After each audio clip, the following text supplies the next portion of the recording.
लोग तीर्थ स्थान पर तीर्थ याटन करते हैं, जबकि भगवान सभी जगह है, कन कन में है, तो धार्मिक स्थलों पर जाना चाहिए या नहीं महाराज जी?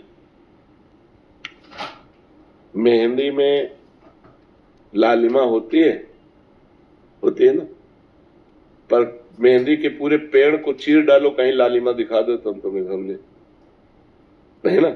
उसकी एक प्रक्रिया है ना।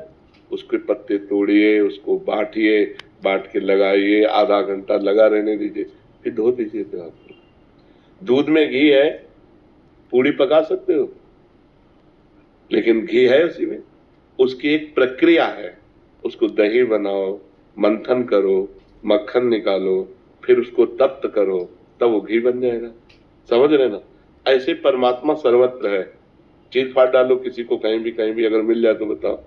उसकी प्रक्रिया है साधना के लिए हमें पवित्रता चाहिए। तो हम भगवान के परम पवित्र दिव्य स्थानों में जाते हैं, हरिद्वार, काशी, इनमें हमें पवित्रता मिलती है।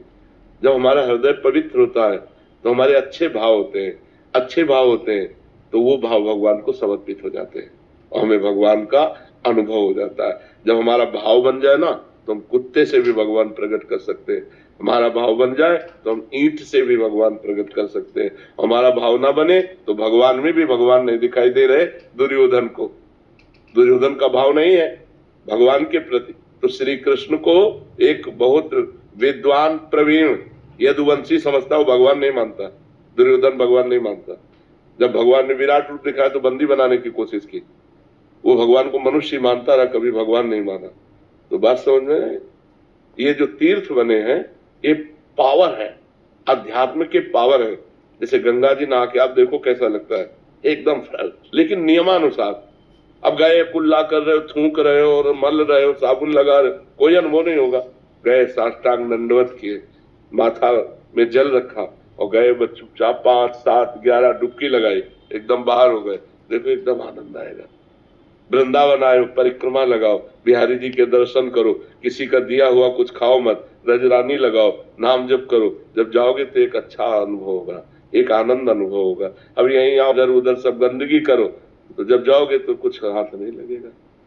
ये परम पवित्र स्थान बनाए गए हैं कि हमको अध्यात्म का सहयोग मिले, हमारे जो गलतियां हो गई, पाप हो गए, वो नष्ट हो जाए।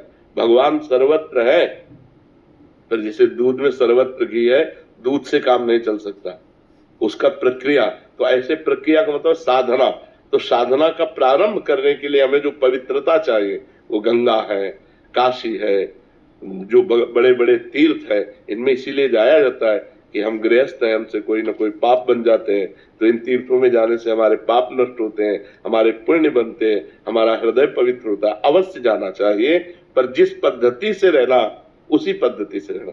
हर तीर्थ में एक दिन उपवास करना चाहिए। अगर 3 दिन वास करे तो एक दिन उपवास करना चाहिए, दूसरे दिन फलाहार करना चाहिए, तीसरे दिन अन्नाहार करना चाहिए। एक दिन तो प्योर पूरा ऐसे जल पे रहना चाहिए, या ऐसे कष्ट सहना चाहिए तीर्थों में जाकर। दिन उपवास करो, वृंदावन की परिक्रमा करो, बिहारी जी के दर्शन करो, यमुना स्नान करो, यमुना जी के पास बैठकर नाम कीर्तन करो, नाम जप करो, ये कमाओ। जो तीर्थ स्थानों में परम पवित्र भाव कमाए जाते हैं वो एक, लेकिन बड़ा विचित्र है, यमुना किनारे भी बैठकर गंदी बात करेंगे, यमुना किनारे भी बैठकर गंदी क्रियाएं करेंगे, इधर उधर सब गंदी बातें करेंगे, तो धाम का फिर लाभ कहाँ मिल पाएगा? तो समझ पाते, जरूर जाना चाहिए।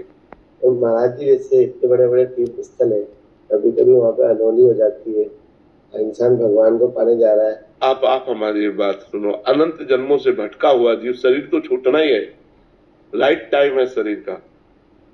और अगर वो हरिद्वार में शरीर छोड़ता है, वो वृंदावन में शरीर छोड़ता है, काशी में छोड़ता है, तो उसे भगवान की प्राप्ति हो जाएगी। कितना बढ़िया लाभ मिला। शरीर तो छूटना ही था, लेकिन शरीर ऐसी जगह छूटा कि भगवान की प्राप्ति हो गई। तो इसमें लाभ हुई कि हानि हुई? लाभ। हाँ, तो हमें नेगेटिव नहीं सोचना, हमें पॉजिटिव सोचना है। काशी है, वृंदावन धाम है, हरिद्वार है, गंगा का तट है, यमुना का तट है, इनके किनारे प्राण निकलते हैं तो जीव की उत्तम गति होती है। प्राण तो निकलने थे, लेकिन यहाँ निकले, ये उत्तम गति हुई। जैसे आपके 100 रुपया जेब से बिहारी जी के सामने कट गए, तो निश्चित मान लो करोड़ों का नुकसान होना था। आप वृंदावन आए तो धाम की कृपा से मात्र 100 रुपए में वो कार्यक्रम हो गया तुम्हारा। अब वो अगर तुम पॉजिटिव नहीं सोचते तो नेगेटिव सोचकर चलोगे, तुम आए ना तो तुम्हारा मंगल हो गया।